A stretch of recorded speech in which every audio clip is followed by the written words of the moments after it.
오늘 우리에게 주신 하나님의 말씀 사무엘상 21장 10절부터 15절까지 말씀 저와 함께 읽어보시겠습니다.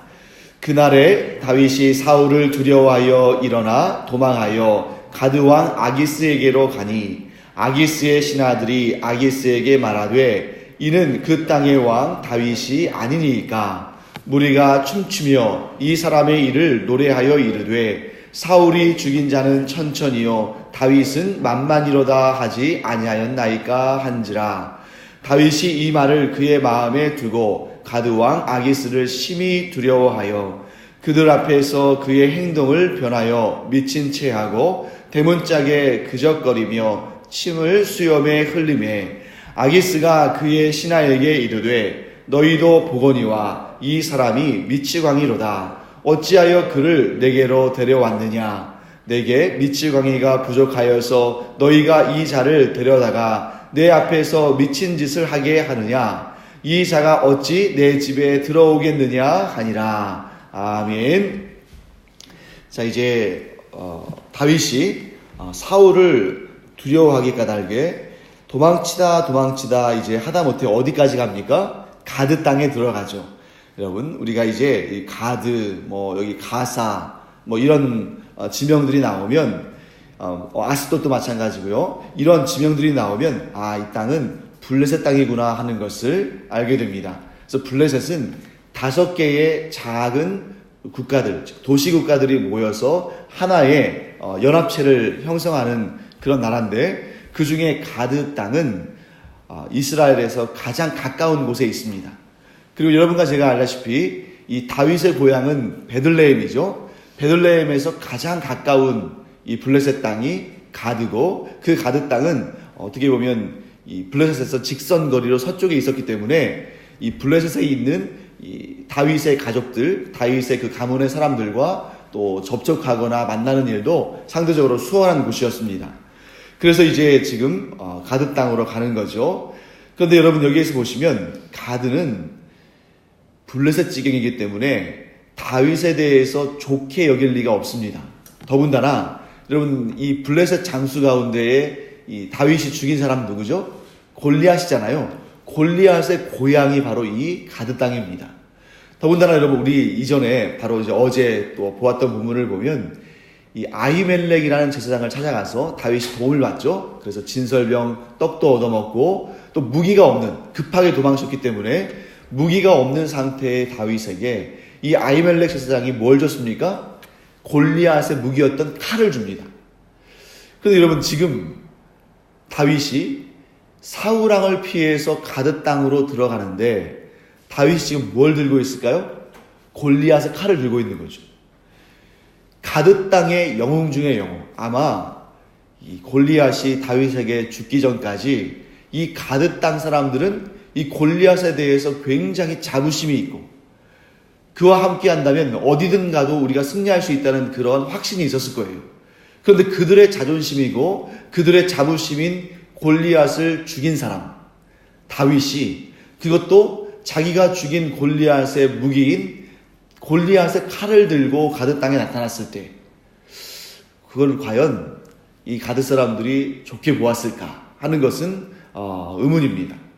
오히려 그를 원수로 여겼겠죠. 그럼에도 불구하고 그 땅, 자신을 원수로 여기는 그 골리앗의 고향 가드 땅에 들어가는 것이 쉬운 일은 아닐 텐데, 그 정도로 다윗이 다급했다, 그 정도로 다윗의 생명이 위급했다 하는 사실을 우리는 알 수 있습니다. 자, 여러분, 그런데 왜 하필이면 다윗이 자신을 원수처럼 여기고 자신에게 결코 호의적일 수 없는 그 가드 땅 아기스에게로 도망치려고 했을까? 몇 가지 이유를 한번 3가지 정도로 우리가 살펴볼 수 있습니다. 첫째, 왜 블레셋 도시의 이 가드 땅으로 돌아갔을까? 숨어 들어갔을까? 그 이유는 블레셋 지경은 사울의 영향력이 미칠 수 없는 곳이기 때문이죠. 사울은 이스라엘의 왕이지 블레셋의 왕은 아니잖아요. 그러니까 사울이 설마 이 블레셋의 가드 땅까지 들어와서 나를 제거하려고 하겠는가 하는 그런 생각 때문에 블레셋 도시로 들어간 것입니다. 어떤 면에 있어서는 어떻게 이 다윗이, 하나님을 경외하는 다윗이 우상을 숭배하고 또 이스라엘의 대적인 블레셋으로 도피할 수 있을까 하는 그런 생각을 가질 수도 있습니다만, 그런데 여러분, 사울왕의 영향력은 이스라엘 지경 안에만 있지만 다윗이 섬기는 하나님의 영향력은 어디든 미치거든요. 이게 블레셋 땅이라고 해서 그 땅에 하나님의 도우심이 없다고 말할 수 없고, 그 땅으로 피한다고 해서 하나님을 배신한 것도 아닙니다. 우리 역사적으로 본다면, 여기 우리 지금 이 역사의 그 순간들을 본다면 이러한 이방 땅에서도 하나님의 도우심을 받았던 많은 사람들이 있어요. 뭐 예를 들면 다니엘, 그리고 또 에스더, 또 모르드게, 또 그 외에도 뭐 에스라, 느헤미야, 이런 사람들은 이방 땅, 곧 우상을 섬기는 땅에서도 하나님의 도우심을 받아서 누구보다 높임을 받은 그러한 역사들을 우리 보게 되잖아요. 그러니까 다윗도 얼마든지 하나님께서 뜻하시면 그렇게 하실 수도 있는 겁니다. 오히려 다윗이 블레셋 도시에서, 블레셋 지경에 있으면서도 하나님께서 그와 함께 하시면 블레셋 땅에서 놀라운 역사를 경험하고, 그가 오히려 이 이스라엘을 통치하는 왕으로서의 준비가 그곳에서도 될 수 있는 거죠. 하지만 우리는 이 역사는, 즉 다윗이 블레셋으로 도망친 역사는 하나님께서 기뻐하신 역사가 아니라는 것을 또 나중에 살펴볼 수가 있습니다. 그래서 첫 번째는 뭐였습니까? 사울의 영향력이 미치지 못하는 곳이기 때문에 블레셋으로 도피한 것입니다. 자, 두 번째 이유는 뭐냐면, 블레셋 쪽에서 먼저 다윗의 전략적인 가치를 인정해서 환영할 수도 있겠다 하는 그런 생각을 가진 것이기도 합니다. 그래서 오늘 본문의 말씀을 여러분들 쭉 지켜보시면 심지어 이런 얘기도 나오죠. 11절 말씀 보시면 아기스의 신하들이 아기스에게 뭐라고 말하냐면, 이는, 즉 다윗을 말하는 거죠. 이는 그 땅에 뭐라고요? 왕 다윗이 아니니까. 여러분, 여기에서 그 땅은 이스라엘 말하는 거잖아요. 다윗이 이스라엘 땅의 왕입니까? 왕이 아닙니까? 왕이 아니에요. 이스라엘의 왕은 엄연히 사울입니다. 그런데 그 이웃나라 블레셋 땅에 이르기까지, 이 가드 땅에 이르기까지 다윗에 대한 소문이 많이 퍼졌다는 거죠. 심지어 그 소문이 어느 정도까지냐면 다윗을 이스라엘의 왕으로 여길 정도로 이렇게 소문이 퍼져 있습니다. 그러니까 다윗의 몸값이 지금 높겠어요, 낮겠어요? 높은 상태죠. 더군다나 다윗은 실질적으로 왕이 아니라 할지라도 이스라엘 사람들에게 가장 인기 있는, 그래서 거기 뭐라고 되어 있습니까? 사울이 죽인 자는 천천이고 다윗이 죽인 자는 만만이다. 이 정도로 사람들에게 인정받고 인기 있는 사람인데, 이러한 이스라엘의 가장 인기 있는 사람이 블레셋으로 망명했다. 더군다나 이 사람은 이스라엘의 강력한 군대 장관이고 천부장이다. 그리고 또 더 이상 이 사람에 대해서 더 이상 우리가 왈가왈부할 수 없는 것이, 이 사람이 지금 어떤 사람이에요? 사울의 사위이다. 이런 얘기를 전해 들었을 때 다윗의 전략적 가치는 의심할 바 없는 거죠. 이 사람이 망명했다는 것은 뭐냐면 이스라엘은 이제 망해가고 블레셋에게 기회가 있다, 이런 얘기로 들릴 것입니다. 마치 우리에게는 무엇과 같냐면, 비유하자면 뭐 꼭 맞는 비유는 아닙니다만 북한에 제 권력순위 2위 정도 되는 사람이 남한으로 망명한 거예요. 그러면 사람들이 어떤 생각을 갖냐면, 그 개인이 망명한 것 때문에 사람들이 막 이렇게 떠들썩한 것이 아니라 어떤 감을 갖냐면, 아, 이제 북한이 망할 때가 됐구나, 이런 생각을 갖게 된다는 것이죠. 그와 비슷하게 다윗이 블레셋 땅에 돌았다는 것은, 그리고 아기스의 신하가 된다는 것은 이제 이스라엘은 블레셋의 소유가 될 것이다 하는 그런 메시지를 줄 수 있기 때문에, 아마도 이런 이유 때문에 아기스의 신하들이 다윗이 가드 땅에 들어왔다는 소식을 듣고 왕에게 가서 이렇게 얘기하는 거겠죠. 왕이 그를 얼른 자신의 신하로 삼아서 이것을 가지고 이스라엘과 이런 어떤 정신적인 싸움에서, 심리적인 싸움에서 우리가 기선을 잡을 수 있게 됐다 하고 추천하는 것을 보게 됩니다. 그리고 실제로 우리가 그 15절 말씀 보시면, 이제 아기스가 내게 미치광이가 없어서 이런 사람을 내 집에 들이려고 하느냐 라고 그 신하들을 책망하는 내용들을 보면, 그 신하들이 이 다윗을 천거했다는 것을 우리가 알 수 있습니다.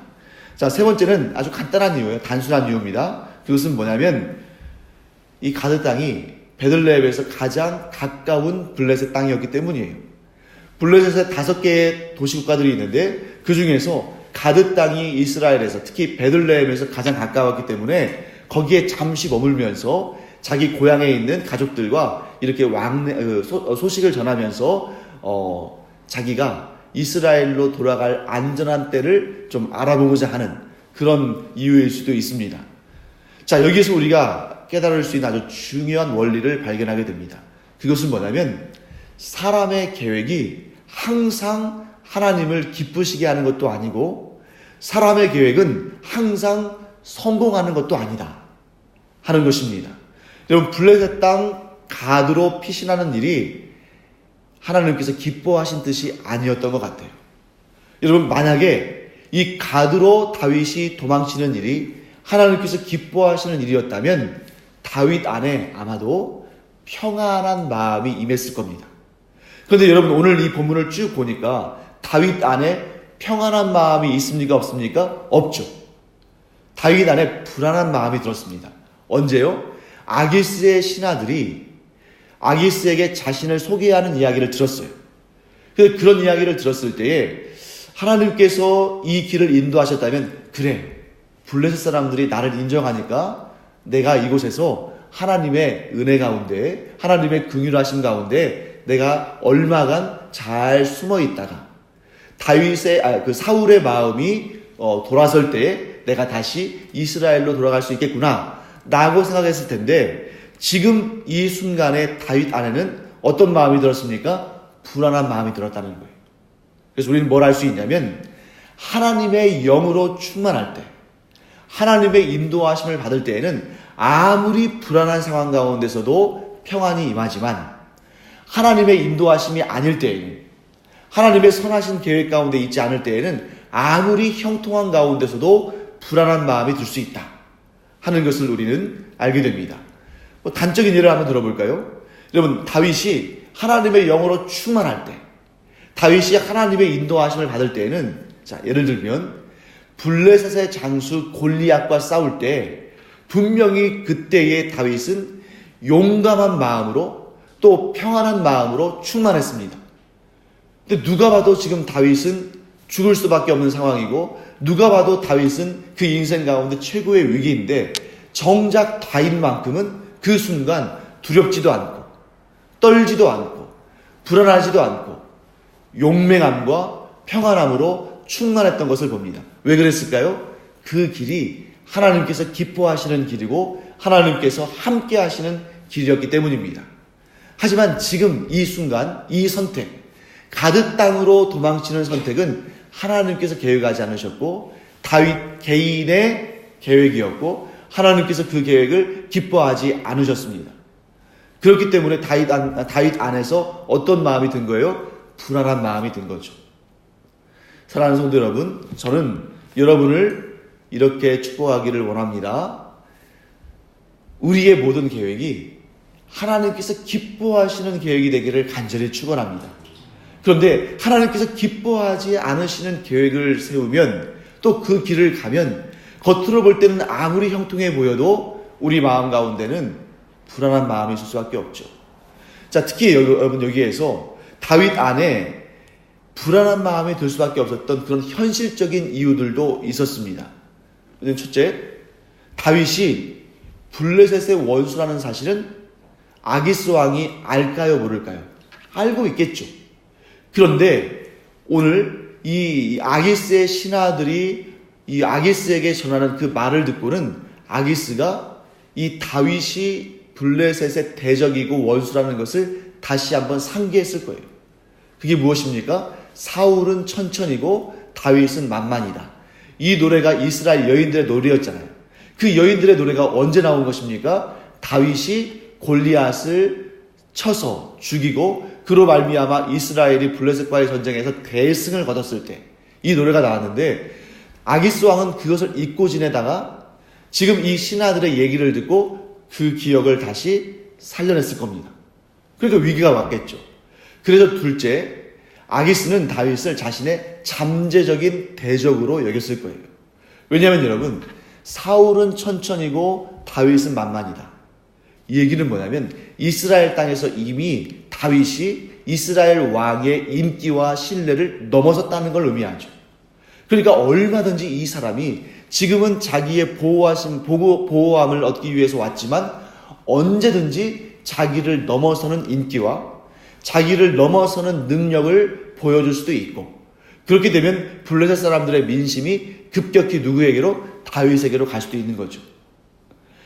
그러니까 여러분, 인간적인 생각을 갖게 되면 이러한 여건들이, 이러한 현실적인 조건들이 다윗에게 이점이고 장점으로 작용할 수도 있어요. 그런데 이 일이 하나님의 선하신 계획 가운데 있지 않으면 오히려 뭐가 되는 것입니까? 위기가 되는 거예요. 그러니까 때에 따라서는 나에게 기회가 되고 나에게 도움이 되는 일들이, 때에 따라서는 이것이 나에게 문제가 되고 나에게 위험 요소가 될 수 있다는 거죠. 그 때가 어느 때입니까?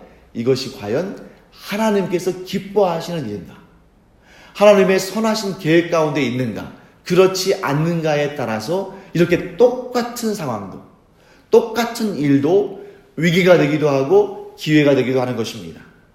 사랑하는 성도 여러분, 여러분과 제게 온전히 하나님께서 기뻐하시는 길을 가는 그런 은혜가 있기를 간절히 축원합니다. 그래서 저는 이것을 두고 뭐라고 표현할 수 있냐면, 저는 이렇게 생각했어요. 우리 안에 하나님께서 영적인 감수성, 우리 안에 하나님께서 영적인 민감함을 주시기를 간절히 축원합니다.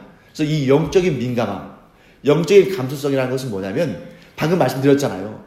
똑같은 일이라 할지라도 하나님께서 기뻐하시면 기회가 되지만 하나님께서 기뻐하지 않으시면 위기가 됩니다.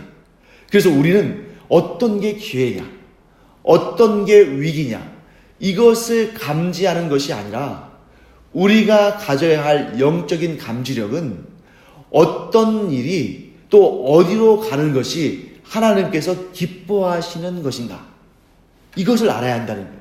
그러니까 내가 내 인생의 주인이 돼서, 내 판단의 주인이 돼서 여기로 가야 할까? 아니면 저기로 가야 할까? 이쪽으로 피신해야 될까? 아니면 저쪽으로 피신해야 될까?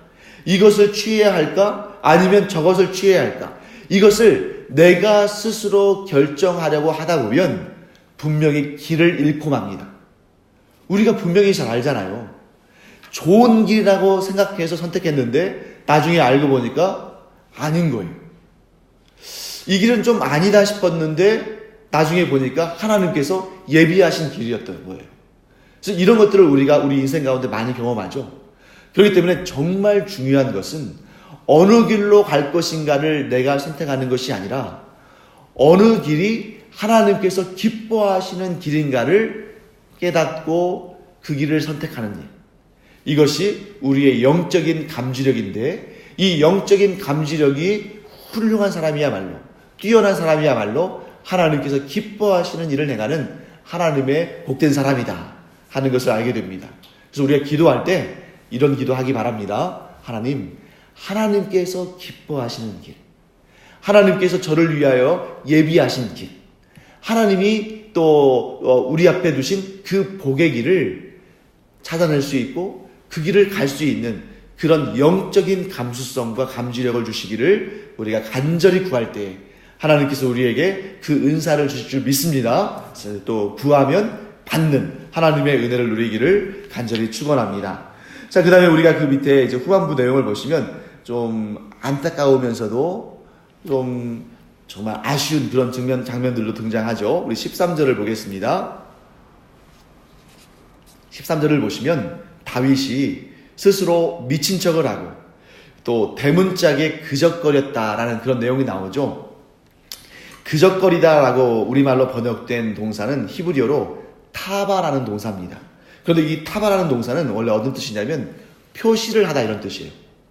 여기서 우리말로는 그적거리다. 우리 보통 이제 그적거리다는 말은 글씨를 그적거리다 이런 때 쓰잖아요. 이 표시를 하다라는 뜻인데, 그리고 또 여기에서 대문짝이라고 번역된 이 단어는 사실은 어떤 뜻이냐면 성읍의 대문, 성읍문을 의미합니다. 그래서 이스라엘의 도시 구조를 보면 큰 성이 있고 성곽이 있고 거기로 들어가는 큰 성읍으로 들어가는 문이 있죠. 그러니까 이 성읍 문, 대문자, 성읍 문 이건 무슨 뜻이냐면 이 성읍에 들어가는 모든 사람들이 출입하는 출입구예요. 그 얘기는 뭐겠습니까? 모든 사람들이 지켜보는 자리라는 뜻이죠. 근데 그 성읍 문에다가 다윗이 지금 뭐라고 했어요? 그적거리고 있는데 어떤 분들은 이 부분을 연구할 때 어떤 학자들은 이 다윗이 사람들이 많이 있는 곳 그 성읍문에서 소위 말해서 쉬를 했다, 소변을 봤다 이런 식으로 보기도 하는데 그것까지는 아닌 것 같고요. 그 뜻을 잘 알 수 없는 그러한 기호나 또는 어떤 그림들로 또는 글씨들로 막 이렇게 썼다는 걸 의미하는 거예요. 그러니까 약간 이제 정신이 나간 사람처럼 막 거기에다가 막 낙서를 하는 거죠. 자, 이런 모습을 보면서 모든 사람들이 이제 뭘 알게 되는 겁니까? 아, 저 다윗이 제정신이 아닌가 보다. 아, 그럼 그렇지. 이스라엘의 최고의 인기 있는 사람이고 이스라엘 왕 사울의 사위이고 언젠가는 이스라엘의 왕이 될 만한 제목인데 미치지 않고서야 이 블레셋 땅, 자기의 원수된 땅, 이 가드 땅에 들어와서 아기스 왕의 신하가 되려고 하겠느냐? 라는 말들이 이제 퍼지기 시작하는 거죠. 그러니까 이제 가드 왕 아기스도 그렇게 판단한 겁니다. 야, 나에게 미추강이가 없어서 미추강이를 더하려고 저 사람을 데려왔느냐? 이렇게 생각하는 거죠. 다윗은 자신의 그 순간적인 기지로 그 위기를 모면합니다. 여러분, 여기에서 우리가 분명히 알아둬야 할 중요한 사실이 하나 있어요. 그것이 뭐냐면 다윗이 비록 하나님께서 기뻐하지 않으시는 계획을 세워서 또 하나님께서 뜻하지 않으신 그 길로 가서 블레셋의 가드왕 아기스에게 도움을 구하고 그에게 의탁하고 그를 통해서 보호함을 받기를 원했지만 그러나 그것은 하나님께서 기뻐하시는 일은 아니었습니다. 그럼에도 불구하고 그 순간 하나님은 다윗을 보호하신 거예요. 순간적으로 미친 사람 행세를 하고자 한 것이 다윗의 기지처럼 보일 수 있지만 하나님은 그 순간적으로 다윗을 보호하시기 위해서 다윗 안에 그런 마음과 생각이 들게 하신 것입니다. 여기에서 우리는 분명히 한 가지 사실을 알게 됩니다. 다윗만의 일은 아니라는 거죠. 이 자리에 계시는 여러분과 저도 때때로 하나님을 의지하지 않고 또 하나님께 기도하지 않고 우리의 계획으로 우리의 일을 도모하고자 하는 그러한 경우들을 경험하게 됩니다. 그래서 오늘 여러분 본문을 보시면 다윗이 블레셋 땅의 이 가드왕 아기스에게로 갈 때 하나님께 구했다는 내용이 나오지 않아요. 하나님이라는 칭호가 등장하지 않습니다. 하나님의 인도하심을 구했다는 내용이 없어요. 그러니까 이것은 전적으로 다윗이 위기에 몰리니까 자기의 생각을 동원해서 얻어낸 최고의 방법이 가드 땅으로 피신하는 거였습니다. 결코 하나님께서 기뻐하지 않으셨어요. 그럼에도 불구하고 하나님께서 택하신 사람, 하나님께서 기름 부음을 주신 사람, 하나님께서 보호하시기로 작정하신 사람을 하나님께서 보호하시고 지켜주시고 인도하시는 이 역사를 우리는 보고 있습니다. 우리가 설령 하나님을 의지하지 않고 하나님을 신뢰하지 않고 내 마음에 내 계획에 선한 대로 했다 할지라도 그래서 그 일을 하나님께서 기뻐하지 않으신다 할지라도 하나님은 우리를 지켜주시고 보호하시는 줄 믿습니다. 왜냐하면 우리는 예수 그리스도의 제자로 하나님의 자녀로 부름받은 사람들이고 하나님과 은혜의 관계 가운데 있는 사람들이기 때문에 즉 그 은혜 언약 가운데 있는 사람들이기 때문에 하나님께서 우리가 설령 하나님께서 기뻐하지 않으시는 마음을 품고 그 길로 간다 할지라도 그것 때문에 우리를 단 한 번에 내치시거나 버리시는 분이 아니라 우리가 방금 전에 찬송했었죠. 우리의 갈 길을 다 가도록 주님께서 우리를 돌아보시고 지켜주시고 인도하시고 형통케 하신다. 그러므로 여러분, 우리가 이 단 한 번의 실수 때문에 우리의 인생을 포기해서는 안 됩니다. 왜냐하면 설령 이러한 하나님께서 기뻐하지 않으시는 결정을 한다 할지라도 하나님은 우리를 불쌍히 여기시고 긍휼히 여기시고 다시 한번 성령의 충만하심을 허락하셔서 우리가 그 넘어진 자리, 쓰러진 자리에서 다시 일어나서 그 잘못된 방향을 돌이켜서 하나님께서 기뻐하시는 방향으로 가도록 우리의 손을 잡으시고 이끌어 주시는 줄 믿습니다. 하나님께서 사랑하시기 때문이에요. 우리가 이 사실을 알면 우리가 잘못된 길을 가다가도 그 마음을 돌이켜서 하나님께 돌아오는 마치 탕자와 같은 마음을 가질 수가 있어요. 아버지가 나를 끝까지 사랑하시고 아버지가 나를 여전히 기다리시고 아버지가 나를 이런 실수와 문제 가운데서도 아들로서 나를 여기고 있다는, 남으로 여기지 않고 아들로 나를 여기고 있다는 이런 마음이 있으면 우리는 다시 일어설 수 있는 용기를 가질 수 있습니다. 그래서 여러분과 제가 항상 하나님만 바라며 하나님만 의지하며 하나님의 길을 가기를 간절히 축원합니다. 하지만 때때로 실수하고 실패한다 할지라도 여전히 하나님은 나의 하나님이시고 여전히 예수님은 나의 주님이시다. 나는 이 생각을 우리가 꼭 붙들기를 간절히 축원합니다. 여러분, 오늘의 이 사실을 통해 우리 알 수 있습니다. 다윗이 실패하던 그 순간에도 하나님께서 기뻐하시는 결정을 하지 않는 순간에도 하나님은 그를 보호하셨습니다. 우리가 하나님의 도우심을 구하지 않을 때에도 우리가 알지 못하는 상황 가운데 실패하고 실수한다 할지라도 하나님은 우리를 지켜주시고 도와주시는데 하물며 우리가 온전히 하나님만 바라며 온전히 하나님만 의지하며 온전히 하나님께만 기도할 때 얼마나 놀랍고 위대하고 또 복된 일로 우리를 채우시겠는가. 여러분, 우리가 실수할 때도 우리를 보호하시고 지켜주시는 하나님은 우리가 온전히 하나님만 향할 때 비교할 수 없는 놀라운 역사를 이루시고 우리와 동행하시며 하나님의 영광을 드러내실 줄 믿습니다. 그래서 우리의 마음이 늘 하나님만 향하도록, 오직 하나님만 의지하도록, 오직 하나님께서 기뻐하시는 일을 생각하고 그것을 이루어가도록 우리 늘 기도하며 하나님 앞으로 나아가는 여러분과 제가 되기를 간절히 축원합니다. 기도하겠습니다. 하나님, 주님의 은혜를 감사드립니다. 때때로 저희가 하나님께서 기뻐하시는 생각을 갖지 아니하고 하나님께서 인도하시는 그 길을 떠나서 세상의 길로 갈 때가 있습니다만 그때 하나님 저희들을 사랑하심으로 저희들을 붙들어 주시사 즉각적으로 그 악한 길을 떠나고 하나님께서 기뻐하지 않으시는 그 길을 떠나서 주님께서 기뻐하시는 길, 주님께서 원하시는 길, 주님께서 예비하시는 길로 나아가는 저희가 되게 하여 주시옵소서. 그러므로 말미암아 항상 하나님과 동행하며 하나님께서 베풀어 주시는 그 형통의 길, 평안의 길, 기쁨의 길을 가는 주의 종들이 다 되게 하여 주시옵소서. 감사드리며 예수님의 이름으로 축복하며 기도합니다. 아멘.